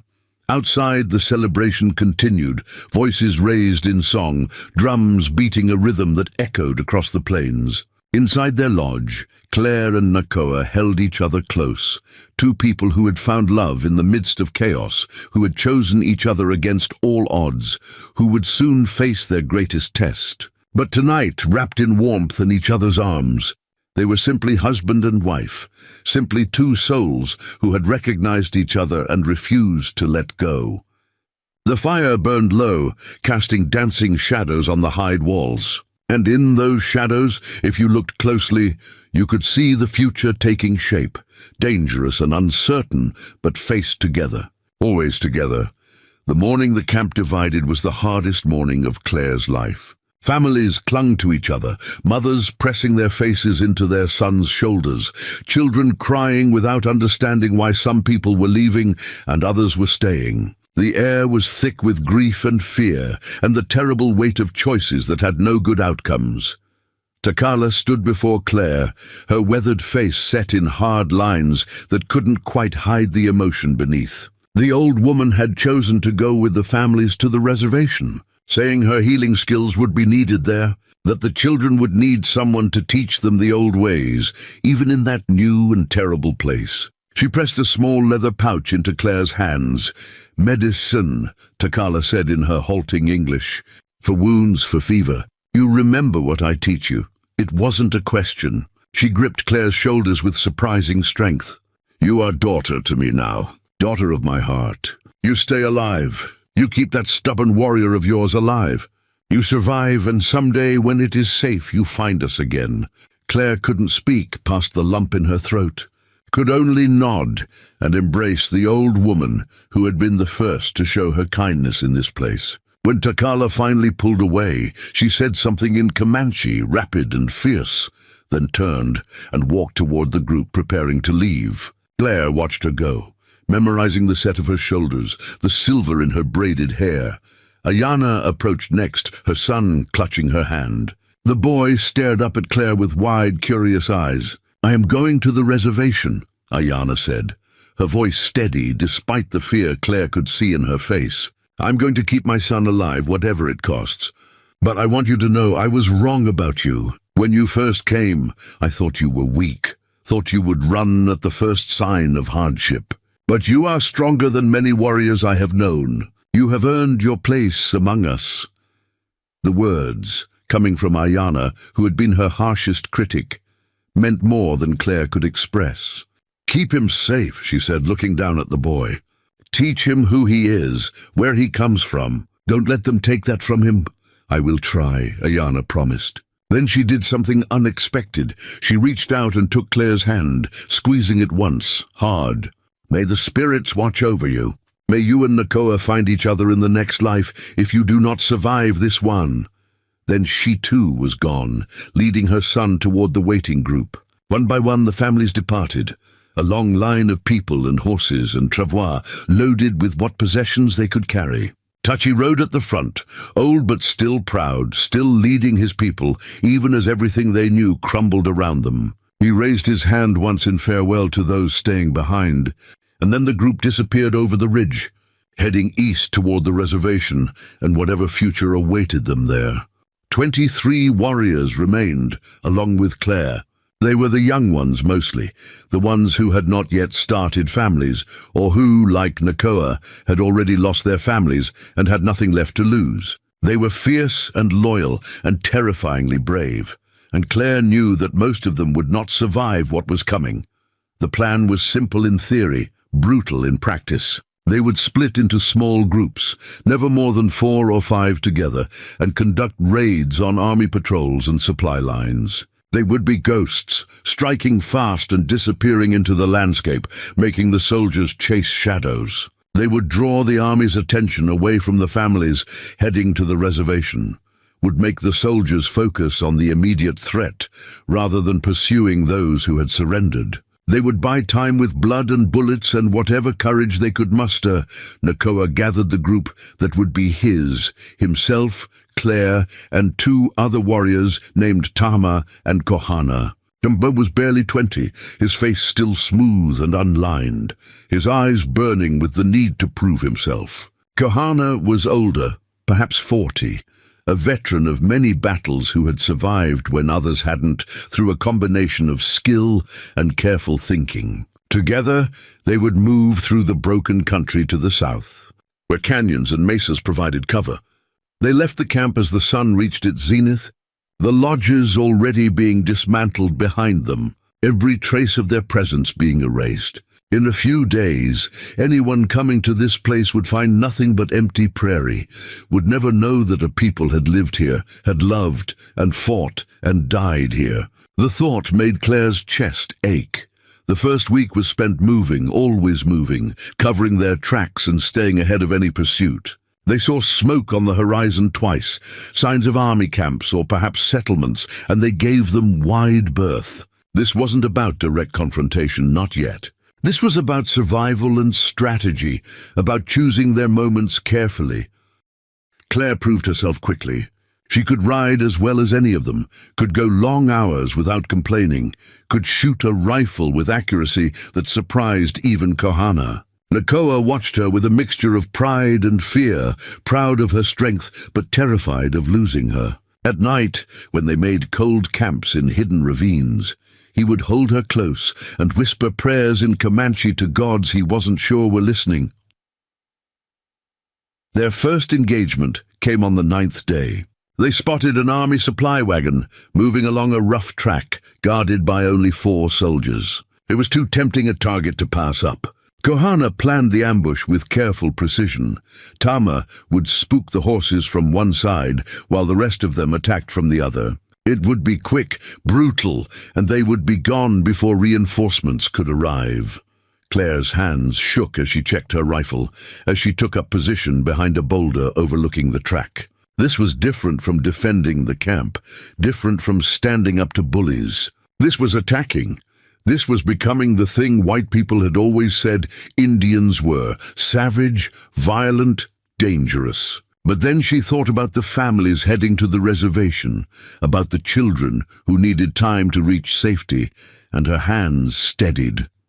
The ambush went exactly as planned. The horses bolted, the wagon overturned, and in the chaos that followed, 3 soldiers were killed and 1 wounded. They took what supplies they could carry: ammunition, food, blankets. Nakoa knelt beside the wounded soldier, a boy who couldn't have been more than 18. Terror stark in his blue eyes. Claire expected Nakoa to kill him, expected the mercy of a quick death rather than leaving him to die slowly in the sun. But instead, Nakoa bandaged the boy's wound with strips torn from his own shirt, gave him water from his canteen, and spoke to him in careful English. "You tell your commander we do not want war. We want to be left alone. We will stop fighting when you stop chasing us. You remember this. You tell them."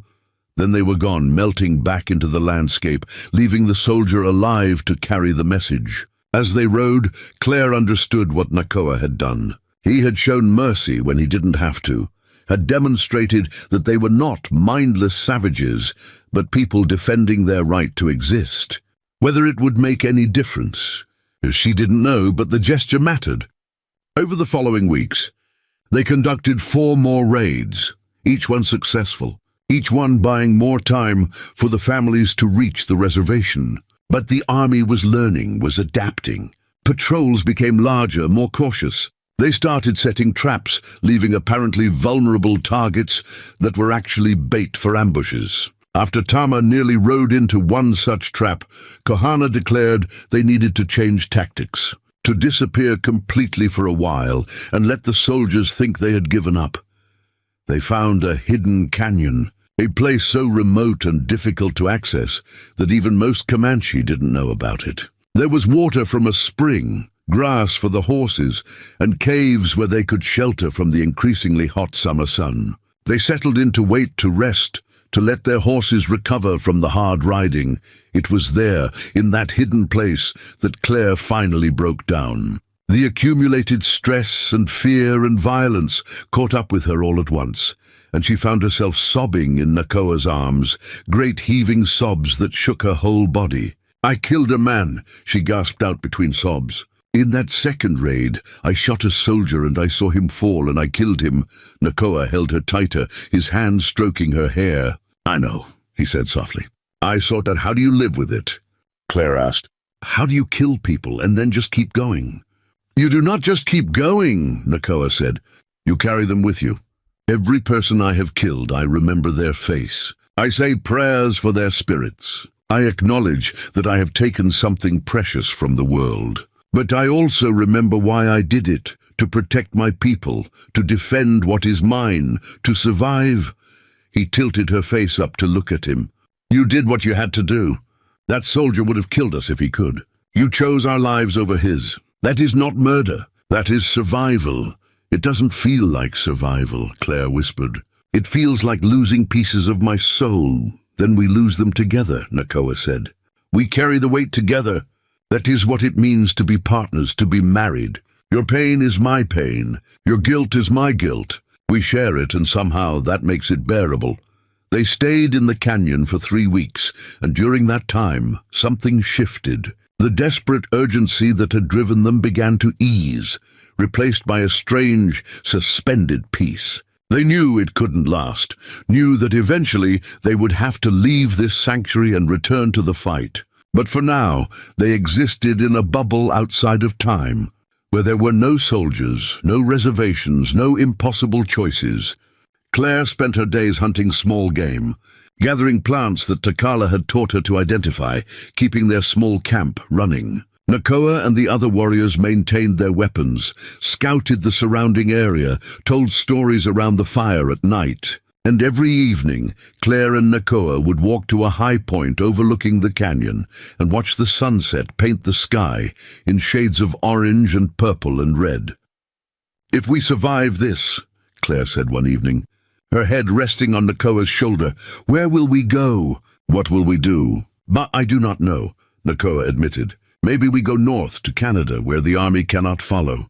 Maybe we find a place so remote that no one will ever find us. Maybe we just keep running until we cannot run anymore." He paused.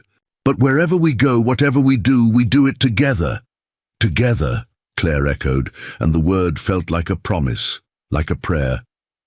The end came on a morning that started like any other. Kahana had gone out before dawn to scout, as he did every few days, checking for any signs that they had been discovered. He should have been back by mid-morning. When noon came and went with no sign of him, Nakoa's face grew grim. "Something is wrong," he said, reaching for his rifle. "Kahana is never late." They found him 2 miles from camp, his horse dead beneath him, his body riddled with bullets. He had been ambushed by a patrol, had clearly tried to lead them away from the canyon, but they had killed him before he could get far enough. And worse, his body was fresh, which meant the patrol was close, possibly already tracking his trail back to the canyon. There was no time for proper mourning, no time for prayers. They grabbed what they could carry and ran, leaving the canyon that had been their sanctuary, knowing the soldiers would find it within hours. As they rode hard to the south, Claire looked back once and saw smoke rising from the direction of the canyon. The soldiers had found it and were burning everything, erasing even this small refuge. For 3 days they ran, the army close behind them. They could hear the bugles calling, could see the dust of pursuit on the horizon. They were being herded south and west, pushed toward the Badlands where water was scarce and the sun beat down like a hammer. Kahama's horse went lame on the 2nd day, and the young warrior insisted they leave him behind, said he would hold the soldiers off while the others escaped. Nakoa argued, but Tama was adamant. "I am young, I have no wife, no children. But you have, Claire. You have a reason to survive. Let me give you that chance." His young face was set with determination, with the acceptance of someone who had already made peace with his death. "Tell the stories. Remember us. That is all I ask." They left him on a ridge with his rifle and all the ammunition they could spare. As they rode away, Claire heard the first shots, heard Tama's war cry echoing across the Badlands. The shooting lasted for perhaps 10 minutes, and then there was silence. Tama had bought them 10 minutes with his life. Now there were only 3 of them, Claire, Nakoa, and the ghosts of all those who had fallen. They pushed deeper into the Badlands, into country so harsh that even the army hesitated to follow. But they had underestimated the soldiers' determination, their ability to endure hardship when pursuing their quarry. The patrol kept coming, relentless as death itself. On the 5th day, with their water nearly gone, and their horses on the verge of collapse, they saw it, a trading post sitting in the middle of nowhere like a mirage. It was run by a French-Canadian trader named Baptiste, who asked no questions and harbored no love for the U.S. Army. He took one look at the 3 exhausted riders and gestured them into his stockade. "You can hide here," he said in English heavily accented with French. "But when the soldiers come, I cannot fight them for you. I can only give you time to rest, to water your horses, to decide what you do next." That night, as they sat in Baptiste's trading post drinking coffee that tasted like heaven after days of nothing, Nakoa took Claire's hand. "I think we must split up," he said, the words clearly causing him pain. "You go with Baptiste when he makes his next supply run north. He can get you to a town, maybe to Canada. You can be safe." "No," Claire said immediately. "We promised, together or not at all." "Claire, please," Nakoa said, and she had never heard such desperation in his voice. "I cannot watch you die, I cannot. If you stay with me, you will die. The army will not stop, will not rest until they have killed every last one of us. But you can survive. You can live. You can remember us, tell our stories, make sure we are not forgotten." "I won't leave you," Claire said, tears streaming down her face. "I won't. You're asking me to save myself by abandoning you, and I can't do that. I won't do that." They argued through the night, both of them crying, both of them desperate to save the other, even if it meant sacrificing themselves. Baptiste watched from across the room, his weathered face sad, knowing how this story would end, because he had seen it end 100 times before. In the morning, the soldiers arrived. 50 of them, maybe more, surrounding the trading post, their rifles aimed at the doors and windows. A captain rode forward under a white flag, calling out for whoever was inside to surrender. Baptiste went out to negotiate, to buy them precious minutes. Nakoa turned to Claire one last time. "I love you," he said in English, wanting her to understand perfectly. "In this life and the next, in every world that exists, I love you. You made my last months beautiful. You gave me hope when I thought hope was dead. You are the best thing that ever happened to me." "I love you too," Claire said, her voice breaking. "I love you more than I thought it was possible to love anyone. And I'm not letting you go. Not now, not ever." They could hear the captain outside growing impatient, could hear him ordering his men to prepare to storm the post.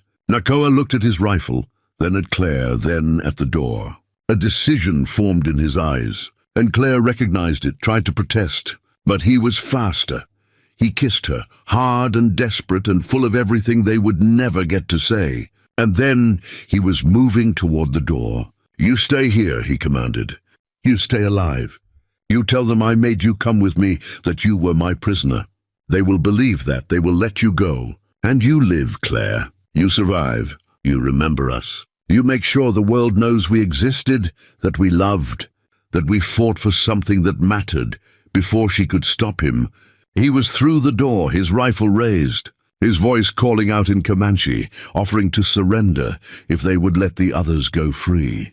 Claire ran after him, screaming his name, but Baptiste caught her, held her back with arms stronger than she expected. What happened next would haunt Claire for the rest of her life. The soldiers didn't accept Nakoa's surrender. They opened fire the moment he stepped into the open, cutting him down in a hail of bullets that seemed to last forever. Claire's scream echoed across the Badlands as she watched him fall, watched the life leave his eyes, watched everything she loved disappear in blood and dust. She would have run to him, would have thrown herself on his body, but Baptiste held her back, dragged her back inside, barricaded the door. The soldiers surrounded the post but didn't storm it, didn't shoot, because Baptiste was French, and killing him would cause international complications. Instead, they waited outside while Claire collapsed, her world ending not with a bang, but with the sight of Nakoa lying still in the dirt. 3 days later, Baptiste smuggled her out hidden in a wagon load of furs, heading north toward the Canadian border. Claire lay among the pelts, numb and empty, unable to cry anymore because all her tears had been exhausted. Everything she had found, everything she had built, was gone. Nakoa was dead. The band was scattered. The Comanche way of life was ending, crushed beneath the weight of an empire that saw them as nothing more than obstacles to be removed. But she survived, because Nakoa had asked her to, because he had died to give her that chance. She survived. Baptiste got her to a small town in Montana where French-Canadian trappers didn't ask questions about women who appeared out of nowhere speaking a mixture of English and Comanche. She found work, first cleaning, then cooking, then eventually writing for a small newspaper that was always desperate for content. And she wrote. She wrote about the Comanche people who had taken in a desperate woman and made her one of their own. She wrote about a warrior named Nakoa, who had raised his rifle to protect her when no one else would, who had taught her what it meant to be truly loved, who had died trying to save her life. She wrote about Takala and Ayana and Tama and Kahana, about all the people she had known for such a short time, but who had changed her forever. Her stories were published in newspapers across the territory, then across the country. They made some people angry, made them accuse her of being an Indian sympathizer, a traitor to her race. But they made other people think, made them question the narratives they had been told about savage Indians who needed to be civilized or eliminated. Her words became a small act of resistance, a way of keeping Nakoa's people alive, even as everything else was stripped from them.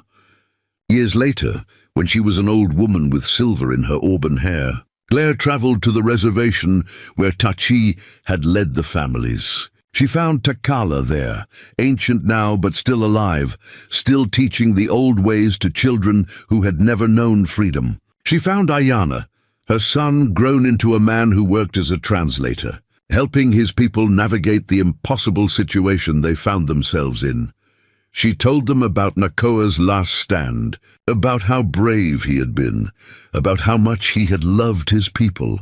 She gave them the beaded pouch Takala had given her all those years ago, now worn but carefully preserved. And she promised them that she would keep writing, keep telling their stories, keep making sure the world remembered. As she left the reservation that final time, Claire looked back at the people living in their government-assigned houses, wearing their government-assigned clothes, and she wept for everything that had been lost. But she also saw children playing, saw families together, saw survival against impossible odds. Nakoa had bought them time to reach this place, had given his life so they could live, even if that life was not the one they would have chosen.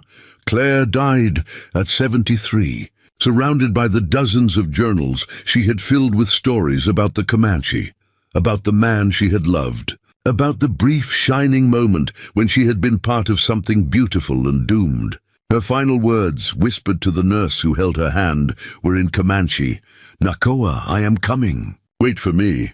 And somewhere in whatever world exists beyond this one, a warrior with dark eyes and a scarred face looked up, smiled, and opened his arms to welcome home the woman who had chosen him, who had loved him, who had kept her promise to survive and remember.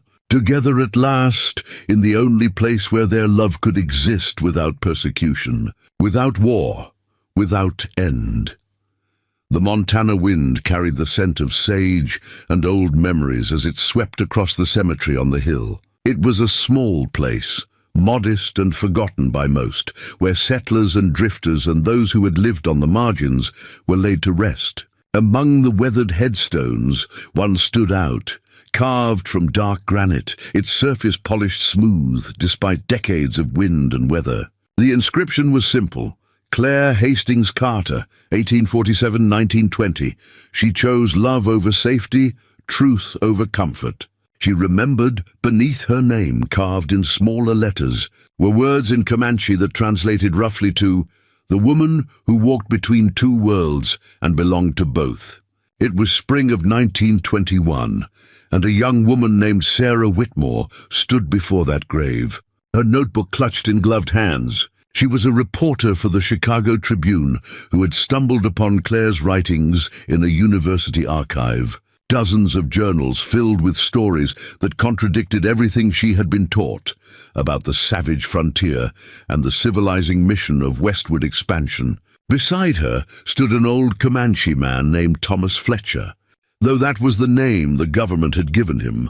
He was 74 years old, stooped with age, but still possessing the fierce eyes of his warrior ancestors. He had traveled 300 miles to stand at this grave, to honor the white woman who had loved one of his people enough to die for them.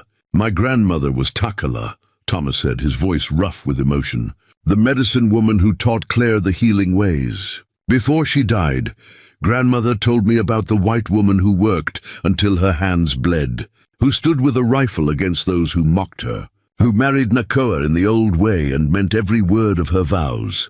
He reached into his pocket and withdrew a small beaded pouch, its colors faded but its craftsmanship still evident. She kept this as a reminder that not all white people saw us as animals to be exterminated. He opened the pouch carefully, revealing a lock of auburn hair, still bright despite the decades, tied with a strip of red cloth. "Claire's hair," he explained. "Grandmother said the white woman had a warrior's heart, that she understood what it meant to fight for something worth dying for." Sarah felt tears prick her eyes. "Will you let me tell this story?" she asked. "Not just Claire's story, but your people's story. The truth of what happened, not the sanitized version they teach in schools." Thomas was quiet for a long moment, his eyes distant. "My people are dying," he said finally. "Not with bullets and fire anymore, but slowly, as our language is beaten out of children in boarding schools, as our ceremonies are outlawed, as everything that made us who we are is stripped away. In another generation, maybe two, there will be no one left who remembers the old ways." He looked at Sarah with eyes that held both hope and desperation. "If you can tell the story truly, if you can make people understand that we were human beings with loves and dreams and families, then yes. Tell it, tell all of it." Over the following months, Sarah worked tirelessly on what would become her most famous and controversial piece of journalism. She traveled to the reservation where Tachi had led his people, where their descendants still lived in poverty and neglect. She found Ayana's grandson, a young man named Joseph, who told her stories his grandmother had shared before she died. Grandmother said Claire was proof that the divide between peoples was not as unbridgeable as everyone claimed, Joseph told her. She said if more people had been like Claire, willing to see the humanity in those who were different, maybe things would have turned out differently. The articles Sarah published in the Chicago Tribune caused a sensation. Running over 6 consecutive Sunday editions, they told the full story of Claire Hastings and Nakoa, of the impossible choices they faced as their world crumbled around them. She wrote with unflinching honesty about the violence on both sides, but also about the moments of grace and mercy, about choosing love over safety again and again. The response was immediate and polarized. Some praised the articles as groundbreaking journalism. Others condemned them as revisionist propaganda. But they sparked conversations about how history was written and who got to tell the story. They led to renewed interest in indigenous cultures and inspired other journalists to question the official narratives they had been taught. 3 years after the articles were published, Sarah received a letter from a woman named Margaret Harrison, who identified herself as Claire's niece. "My father never spoke of Claire," Margaret wrote. "I think he was ashamed of her, ashamed that she had loved an Indian. But reading your articles, I am not ashamed. I'm proud. Proud that my aunt had the courage to love who she loved, to stand for what she believed in, to tell the truth even when no one wanted to hear it." Sarah visited Margaret in Portland, and together they went through boxes of Claire's possessions stored in an attic for decades. There were more journals covering the years after Nakoa's death. There were letters Claire had written but never sent, pouring out her grief and her determination to make sure Nakoa's sacrifice meant something. There were sketches she had drawn from memory, attempting to capture the faces of people she had loved and lost. Among the possessions was a small wooden box containing a pair of moccasins, old and worn but carefully preserved. The beadwork on the toes was intricate and beautiful. "These were the first gift he gave me," Claire had written on a scrap of paper tucked inside. "The night he brought them to my lodge, I understood that I was not alone anymore, that someone saw me and valued me." Sarah held the moccasins carefully, feeling the weight of history in her hands. She knew in that moment that she would write a book, a full account of Claire and Nakoa's story that would preserve it for future generations. The book was published in 1925, entitled Between Two Worlds, The True Story of Claire Hastings and the Last Free Comanche. It became a bestseller, read by hundreds of thousands of people who were beginning to question the triumphalist narratives of American expansion. Thomas Fletcher lived long enough to see the book published. He attended the launch event in Chicago, and when Sarah introduced him as a Comanche elder who had known people in Claire's story, he received a standing ovation that brought tears to his eyes. Afterward, he told Sarah, "You have given my people something precious, proof that we existed, that we loved, that we mattered. You cannot know what that means to those of us who have watched our history be erased." As the decades passed, Claire and Nakoa's story took on new resonance. During the civil rights movement, when marginalized communities fought for recognition and respect, activists pointed to stories like Claire's as proof that bridging divides was possible. that love and understanding could exist even in the face of systemic oppression. In 1969, nearly 50 years after Claire's death, a group of Comanche elders erected a monument near the site where Nakoa had made his last stand. It was a simple stone marker with inscriptions in both English and Comanche, honoring the warriors who had fought to remain free and the white woman who had fought beside them. Sarah Whitmore, now an old woman herself, was the keynote speaker at the dedication ceremony. "I never met Claire Hastings," she said, her voice still strong despite her age.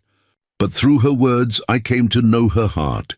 And what I learned was this, that love is a form of revolution, that choosing to see the humanity in those we are taught to hate is an act of courage, that building bridges across divides is the hardest and most important work any of us can do."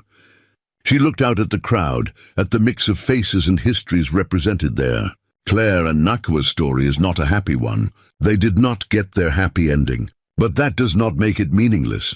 Every moment they spent together was an act of defiance against a world that said their love was impossible. They were creating something beautiful in the midst of something terrible. Claire's journals were eventually donated to the Smithsonian, where they were preserved and digitized, made available to anyone who wanted to understand the complexity of the American West beyond simple myths. The moccasins Nakoa had given her were displayed in a museum exhibit about intercultural relationships on the frontier, a physical reminder that history was made up of individual human stories, not just sweeping narratives, and so the story lived on, passed from generation to generation, adapted and retold, but never quite forgotten. It became a reminder that in the darkest moments of history, individual acts of love and courage still mattered. That one woman's choice to see humanity in those she was taught to fear, one man's choice to protect someone who had been rejected by her own people, could ripple forward through time.